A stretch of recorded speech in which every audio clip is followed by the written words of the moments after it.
Today, we are going to make this. Welcome to part 3 of our explosive barrel game asset creation. In our last tutorial, we textured our game barrel, and in this one, we're going to make it explode. So let's export our barrel using FBX. Select Mesh and Other and Selected Objects. Go to the Geometry tab and choose Smoothing Face. I'm going to name it explodingbarrel.fbx and export. Close Blender.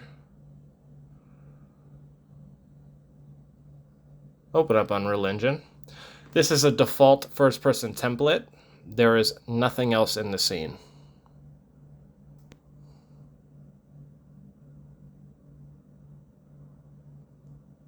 So let's import our barrel. I'm going to create a folder for it. I'm going to name it Exploding Barrel.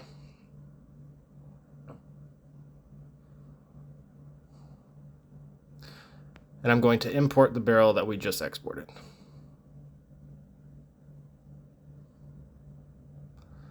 Now we're going to make sure that Generate Missing Collision is enabled and import. I'm going to drag it out into the scene and we'll see what it looks like in Engine.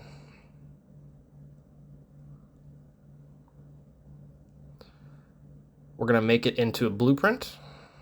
So new blueprint class actor, and I'm going to name it Exploding Barrel Blueprint BP.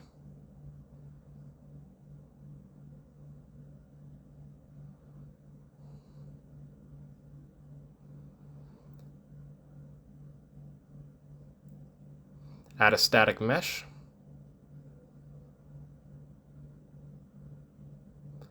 And set it to our exploding barrel. I'm going to scale this down just slightly. And we're also going to add a radial force component. I'm going to set the radius to 800.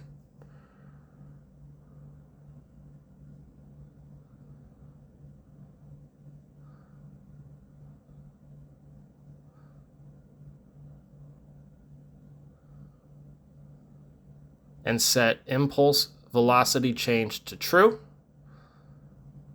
Force strength to 1000. If you want to tweak this explosion, mess with those 3 values. Go to the collision on the static mesh and simulate generate hit, and uncheck generate overlap events. Delete everything and add a on event hit.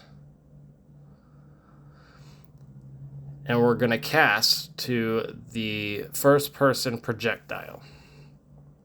Now, if a first person projectile hits this object,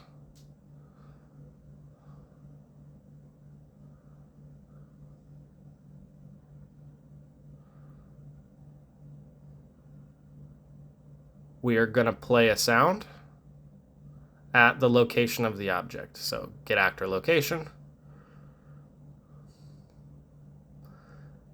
And a lot of game design is about overlapping unrelated sounds to create a unique sound. So we'll do steam. And that is just an indication that the barrel has been hit and it's about to explode.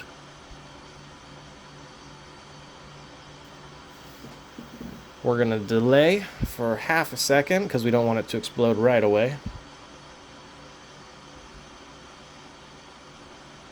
Sorry, we got to spawn sound at location because the sound is going to play all the way through, but we don't want it to. We want it to stop when it explodes, so we need to spawn sound so that we can turn it into a variable and turn it off later. So we're going to change this into, we're going to promote this to a variable, and we'll call it something like steam sound.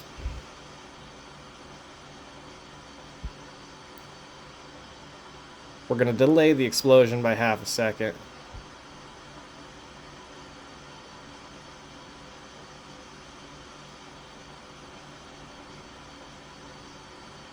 And we're going to spawn an emitter at the location of the actor, and that is going to be our explosion.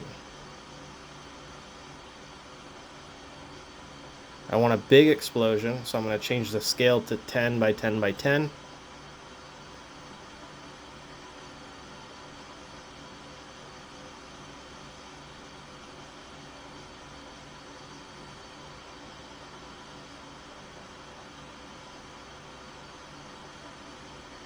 And I'm going to play another sound for the actual explosion.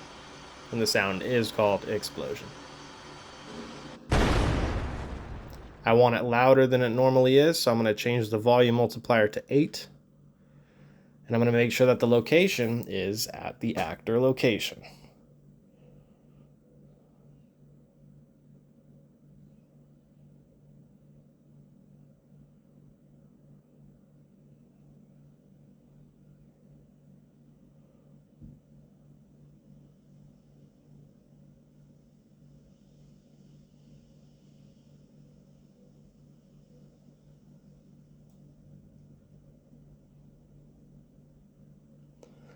I'm going to play another sound to give it a little more crunch. And the sound is called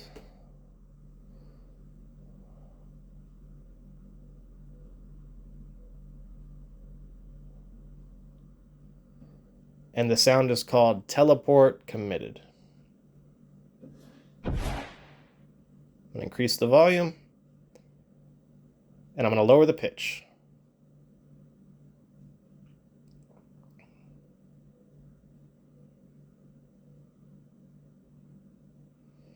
Now we're going to apply our radial force called fire impulse.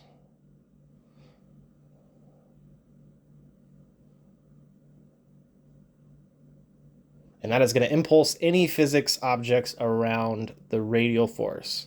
And then we'll destroy the actor, and this is step 1 done. We'll go and test it out, see what it looks like. Well, it'd help if I brought the barrel into the game.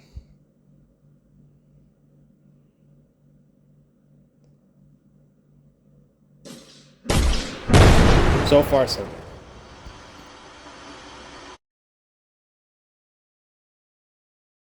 But there is an issue. That sound that we play to let us know that the barrel is going to explode does not turn off. We want it to turn off as soon as the barrel explodes. So what we're going to do is we're going to pull out our Steam sound, and we're going to turn it into a validated get. And so by default, when you do a variable, it is going to be set to none until you specifically set it. So we're going to make sure that it is set to none. And if it is, we'll spawn sound at location. If it isn't, we'll skip that, because the variable already exists. And then at the end, we're going to do the same thing. So if the variable does exist, it isn't none, we are going to turn it off by stopping it. And if it is set to none, we will just skip that and destroy the actor.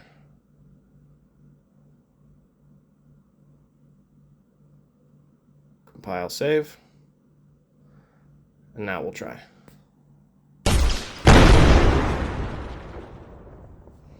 Now that works, but there is another problem.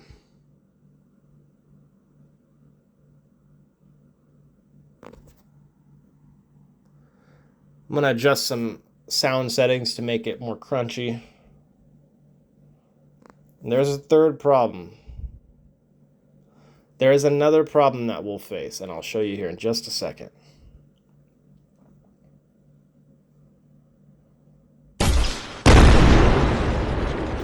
Sounds pretty good to me.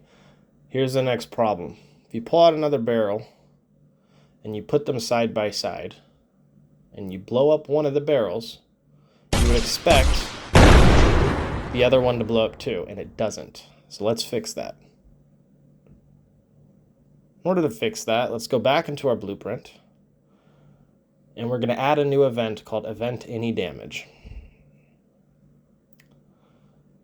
Now we're just going to drag the execute pin. We're going to skip the initial sound because, of course, the barrel is just going to explode right away.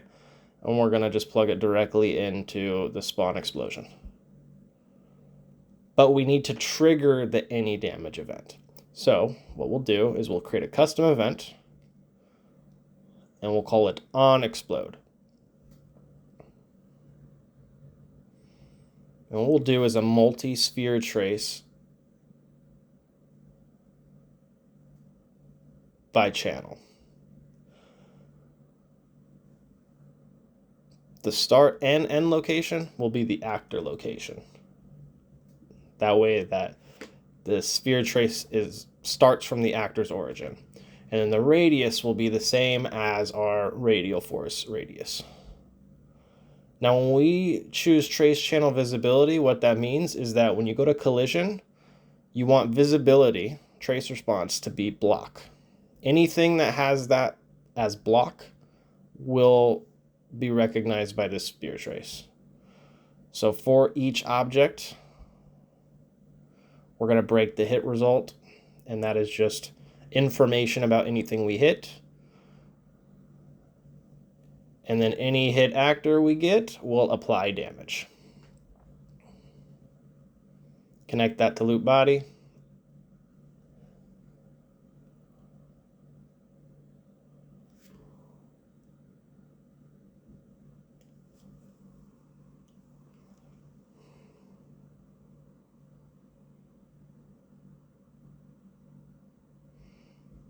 And then we'll have to call our onExplode event. Compile. Now let's try it out. And it didn't work. Why is that?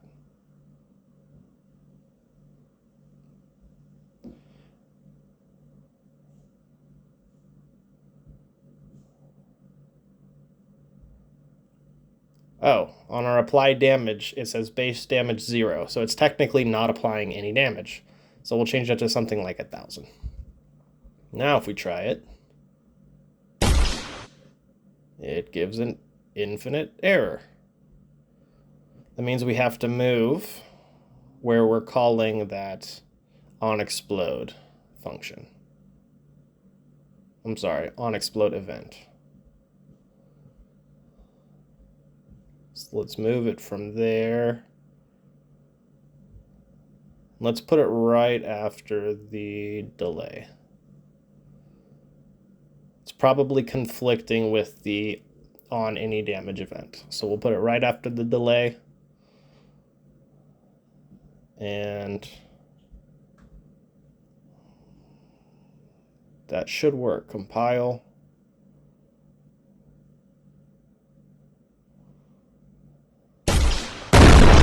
And it works.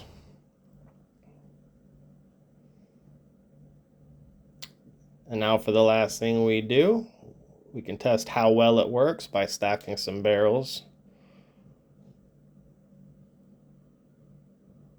We'll bring some physics objects nearby.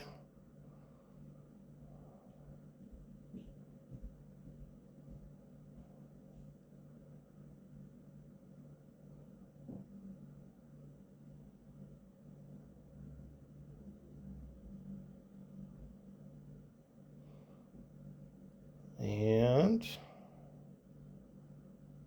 there we go. If you like what you saw, like and subscribe. I'm always putting out new tutorials. You can use this for grenades, exploding enemies, mines, any explosion that you need a radial force. So cheers. Check out my other content.